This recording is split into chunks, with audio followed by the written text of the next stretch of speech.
रफ्तार मीडिया ने पूर्व में खादान में कंकड़ पत्थर मिलाए जाने की खबर को बड़े ही प्रमुखता से प्रसारित किया था, लेकिन सरकारी वेयर हाउस पर कोई कार्रवाई नहीं हुई। अब एक घटना और घट गई है, वो भी अब सहकारी उचित मूल्य की दुकान से बड़े ही अनोखे अंदाज में। मामला झाबुआ जिले के मेघनगर शासकीय उचित मूल्य की दुकान ग्राम पंचायत मानपुरा का है, जहां 23 कट्ठा अनाज रहस्यमयी तरीके से चोरी होने की चर्चा आम होने लगी है। सेल्समैन द्वारा कल्याणपुरा थाने में चोरी होने के लिखित आवेदन देकर कार्रवाई की मांग की है। चोरी की इस घटना को लेकर जनपद सदस्य अनिल परमार ने बताया कि इस दुकान पर चोरी की ये तीसरी घटना है।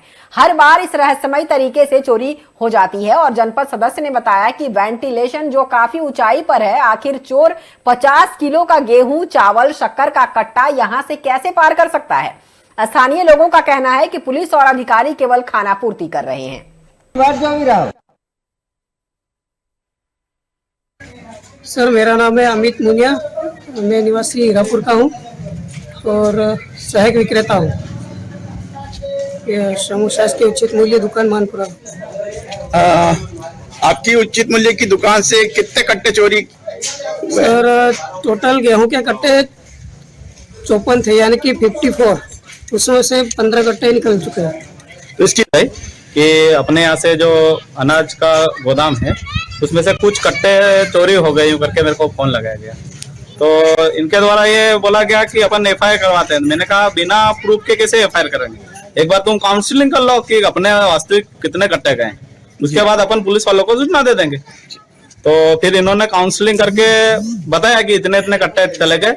उसके बाद मैंने इनको मेरे द्वारा बताया गया कि आप थाने पे जाके उसको पुलिस वालों को एक कॉपी आवेदन टाइप कि अपने यहाँ से चोरी हो गई ऐसा एक एफआईआर के टाइप के लिखवा के आ जाओ यूं करके, और आएगी पुलिस और उसके बाद बेकायदा उसकी जांच की जाए।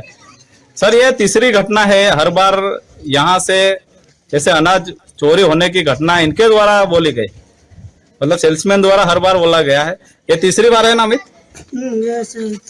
हाँ, तीसरी बार हो गया है। तीसरी बार घटना हाँ, कि पहले दो एक बार भी हुआ था सर, इतना हमने ध्यान नहीं दिया।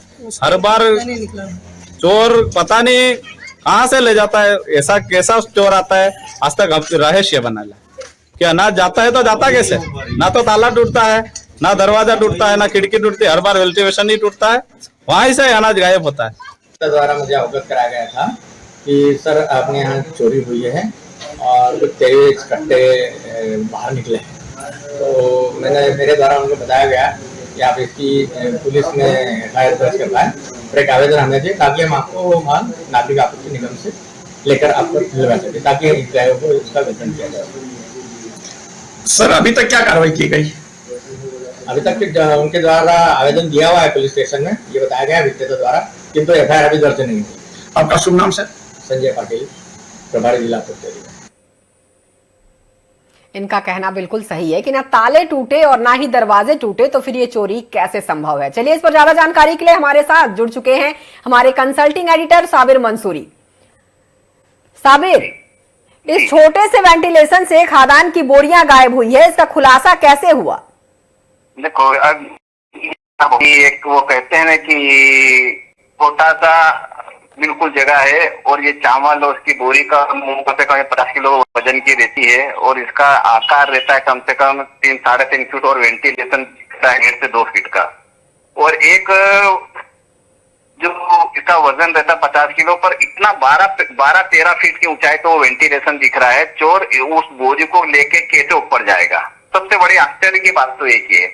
और इस जगह पे इस दुकान के अंदर एक बार चोरी नहीं हुई है, लगातार तीसरी बार चोरी का ये जो जनपद सदस्य हैं, जो भारतीय जनता पार्टी के जनपद सदस्य हैं, बड़े सुलझे हुए हैं। उनका भी यही कहना है कि भाई जब 3 बार हो रही है, बार-बार चोरी है, तो चोर का पता क्यों नहीं लगाया जा रहा है? इसके पूर्व भी हमने एक खबर चलाई थी कि गरीबों के राशन खाद्यान्न के ऊपर डाका डाला जा रहा है, 2 लाख फैसला में जा रहा है। उस खबर का अभी तो कुछ निकाल हुआ ही नहीं था। उनके खिलाफ कोई कार्रवाई नहीं हुई थी, ना तो ट्रांसपोर्टर के खिलाफ कार्रवाई, ना मैनेजर के खिलाफ। अभी फिर ये एक और मामला अभी आ गया।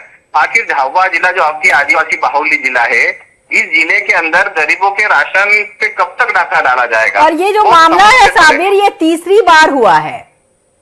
तीसरी बार में हुआ और तीसरी बार में रिपोर्ट हुई है, जबकि 2 बार के और पूर्व की रिपोर्ट कोई दर्ज नहीं कराई है। क्योंकि अधिकारी भी ये कहते हैं कि मैं आप रिपोर्ट दर्ज करा दो, दूसरा खाद्यान्न ले जाओ, परंतु जो खाद्यान्न चोरी हुआ है उसका उन्होंने अभी तक पूर्व की चोरी का भी उन्होंने कोई खुलासा नहीं किया और तीसरी बार फिर ये तो वापस साबिर, कितनी बोरियां चोरी हुई हैं? क्या प्रशासन ने कोई आधिकारिक आंकड़ा जारी किया है? इन्होंने ये बताया है ना, अभी कम से कम इन्होंने 23 कट्टे जो अनाज के हैं, जिसमें शक्कर भी है, चावल भी है, गेहूं भी है, 23 कट्टे एक साथ चोरी होना, वो भी तो साबिर, जिस तरह से हम तस्वीरों के माध्यम से देख रहे हैं कि छोटा सा वेंटिलेशन है, इतना बड़ा वेंटिलेशन भी नहीं है कि वो उससे जो ये बोरियां हैं वो गायब हो सके, तो क्या इसमें किसी की मिली भगत की भी आशंका जताई जा रही है? ये तो सब सामने सब जाहिर है। देखो ना, तो ताला टूटा है और ना दरवाजा टूटा है ना, और इतना 23 कट्टे एक साथ जाना, जब आदमी ऊपर लेके भी जाएगा, चलो मान लेते हैं, अब आदमी ऊपर भी लेके जाएगा, नीचे तो गिरेगा ना, नीचे तो ना तो गेहूं का कुछ कंकर दाना दिख रहा है, ना चावल के दाने दिख रहे हैं, ना शक्कर के दाने, क्योंकि ऊपर से भी बोरी भी गिराएगा तो कुछ तो उसमें जो खाद्यान्न है वो तो ढुलेगा ना नीचे, वो भी। बिल्कुल साबिर, एक आखिरी सवाल आपसे कि क्या वहां पे कुछ सुरक्षा के लिए कुछ भी नहीं लगाए गए, जैसे सीसीटीवी कैमरे वगैरह, या फिर सुरक्षा के लिए गार्ड वहां पर कुछ भी नहीं है? नहीं, ये राशन की दुकानें रहती है, इसके तो सुरक्षा गार्ड तो क्या है, जो वहाँ पे जो सेल्समैन रहते हैं उन्हीं की जवाबदारी रहती है, पूरी इनकी जवाबदारी रहती है।